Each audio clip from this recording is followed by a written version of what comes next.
नमस्कार मंडळी. कोणी सोडून गेलं ना तर कपाळाला हात लावून बसायचं नाही. गावात एक म्हण आहे, गेली ती मेंढी राहिलं ते राज्य. ती व्यक्ती गेली म्हणून तुमचं आयुष्य संपत नाही. उलट आता खरी एंट्री सुरू झालीये. सदा रडगाणं गात बसायचं बंद करा. स्वतःला एवढं कडक आणि भारी बनवा की उद्या त्यांनी बाजारात किंवा चौकात तुमच्याकडे बघितलं ना तरी त्यांच्या काळजात धस्स झालं पाहिजे. त्यांना वाटलं पाहिजे, एवढा हिरा मी हाताने गमावला. त्यांना तुमच्या सुखाची सवय होती रे, पण आता त्यांना तुमची गरज लागली पाहिजे. ती सवय मोडून काढायची आणि आपली किंमत वाढवायची. म्हणून खचू नका, डोळे पुसा आणि आता स्वतःला बदलण्याच्या नादाला लागा. खेळ तर आता सुरू झालाय. नंबर 1, तुमची स्पेस गुपित ठेवा.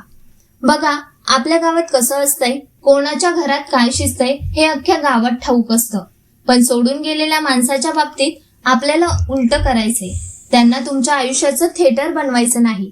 सध्या तुम्ही काय करताय, कुठे फिरताय, कोणाला भेटताय, अगदी चहा प्यायला कुठल्या टपरीवर जाताय, हे सगळं एकदम अंडरग्राऊंड ठेवायचं. सोशल मीडियावरती रोजचे स्टेटस टाकून स्वतःचा बाजार मांडू नका.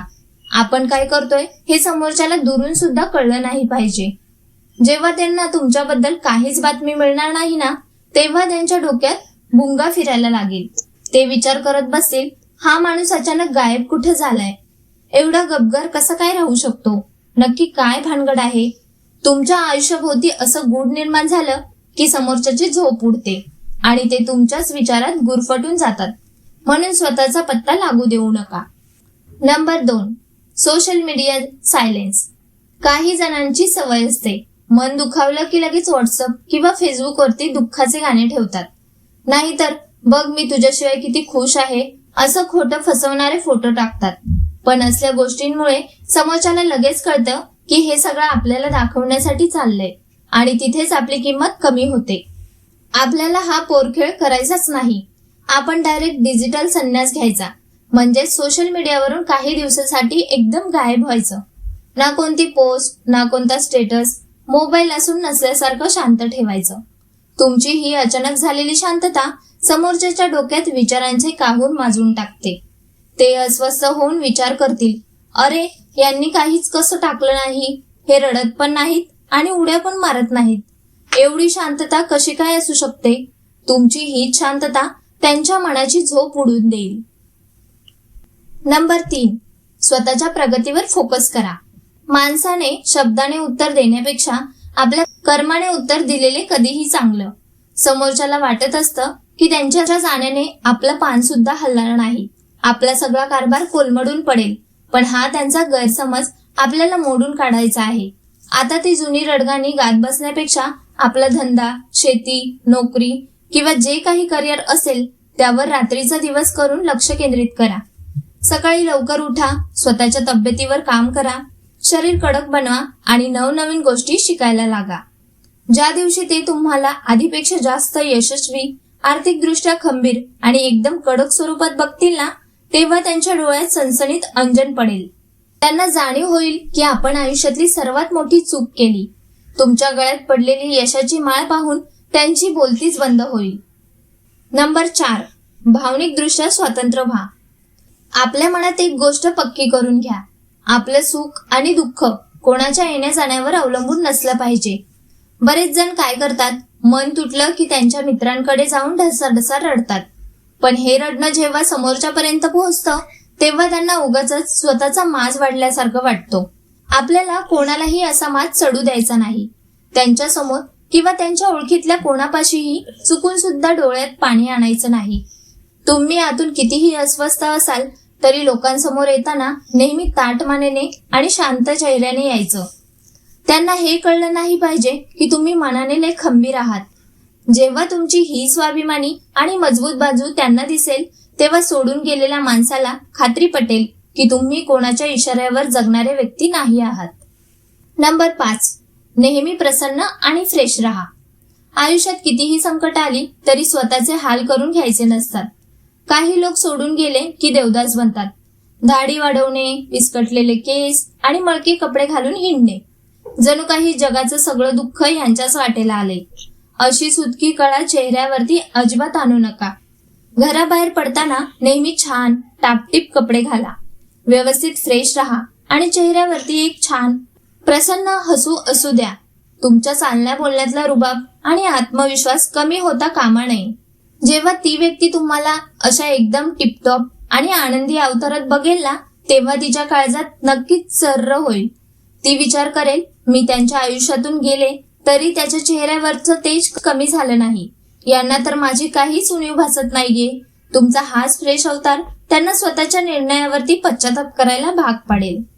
नंबर 6, त्यांना भाव देणं डायरेक्ट बंद करा. या जगाचा एक नियम आहे, माणसाला स्वतःचा अपमान सहन होतो, पण स्वतःकडे झालेलं दुर्लक्ष कधीच सहन होत नाही. समोरच्याला वाटत असतं की त्यांचा एक फोन किंवा मेसेज आला की तुम्ही लगेच उड्या मारत हो म्हणणार, नाहीतर जुना राग काढून भांडत बसणार. आपल्याला त्यांच्या अपेक्षेच्या उलट वागायचं आहे. समजा कधी त्यांचा चुकून फोन आला किंवा ते अचानक कुठे समोर दिसले तर मनाचा कोणताही तोल जाऊ द्यायचा नाही. चेहऱ्यावरती ना राग ना जुना जिव्हाळा, एकदम अनोळखी पण सुजान माणसासारखं, हो बोला, काय काम होतं, असं अगदी शांतपणे बोलायचं. तुमची ही नो रिएक्शनची वृत्ती समोरच्याला आतून अस्वस्थ करून टाकेल. त्यांना प्रश्न पडेल की जे माणूस माझ्यासाठी एवढं वेडं होतं त्याला आता माझा काहीच फरक कसा पडत नाही. तुमची ही कमालीची शांतता त्यांना विचार करायला भाग पाडेल.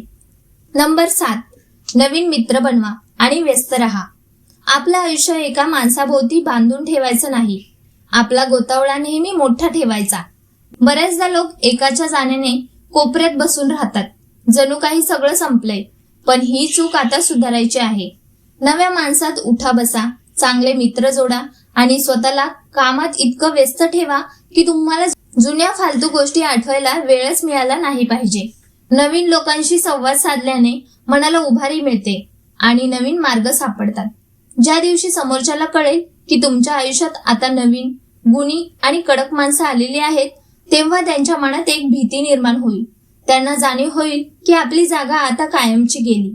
आपण ज्या व्यक्तीला सोडून आलो तिला तर जगात खूप मान आणि किंमत आहे, हे पाहून स्वतःला दोष देत बसतील. नंबर 8, तक्रारी करणं आणि भीक मागणं थांबवा. हा मुद्दा थेट आपल्या स्वाभिमानाशी जोडलेला आहे. कोणापुढेही हात पसरायचे नाही आणि नात्याची भीक तर अजिबात मागायची नाही. माझी काय चूक होती, तू मला सोडून का गेलास, असे प्रश्न विचारून आपण स्वतःची इज्जत कमी करून घेतो. आजपासून त्यांच्याकडे कोणत्याही गोष्टीचं स्पष्टीकरण मागणे किंवा गयावया करणे पूर्णपणे बंद करा. जेव्हा तुम्ही एकही प्रश्न न विचारता एकदम शांत आणि स्थिर व्हाल तेव्हा त्यांच्या पायाखालची जमीन सरेल. तुमच्या या मौनामुळे त्यांना कळून चुकते की तुम्ही आता त्यांच्या इशाऱ्यावर चालणारे राहिलेले नाहीत. तुमची ही कडक आणि स्वाभिमानी वृत्ती त्यांना विचार करायला भाग पाडेल की आता मनधरणी करण्याची वेळ तुमची नाही, तर स्वतःहून सोडून गेलेल्या माणसाची आहे. तर मग भावांनो आणि बहिणींनो, शेवटी जाता जाता एकच गोष्ट मनाशी पक्की बांधून ठेवा. ज्याला तुमची हसण्याची किंमत नव्हती ना, त्याला तुमच्या नसण्याचा पस्तावा हा झालाच पाहिजे. पण हा पस्तावा त्यांना तेव्हाच होईल जेव्हा तुम्ही स्वतःला रडण्यातून बाहेर काढून आपल्या प्रगतीच्या कामाला लावाल. कोणी गेलं म्हणून आपलं आयुष्य संपत नसतं, उलट तिथूनच आपल्या सुराज्याची खरी सुरुवात होते.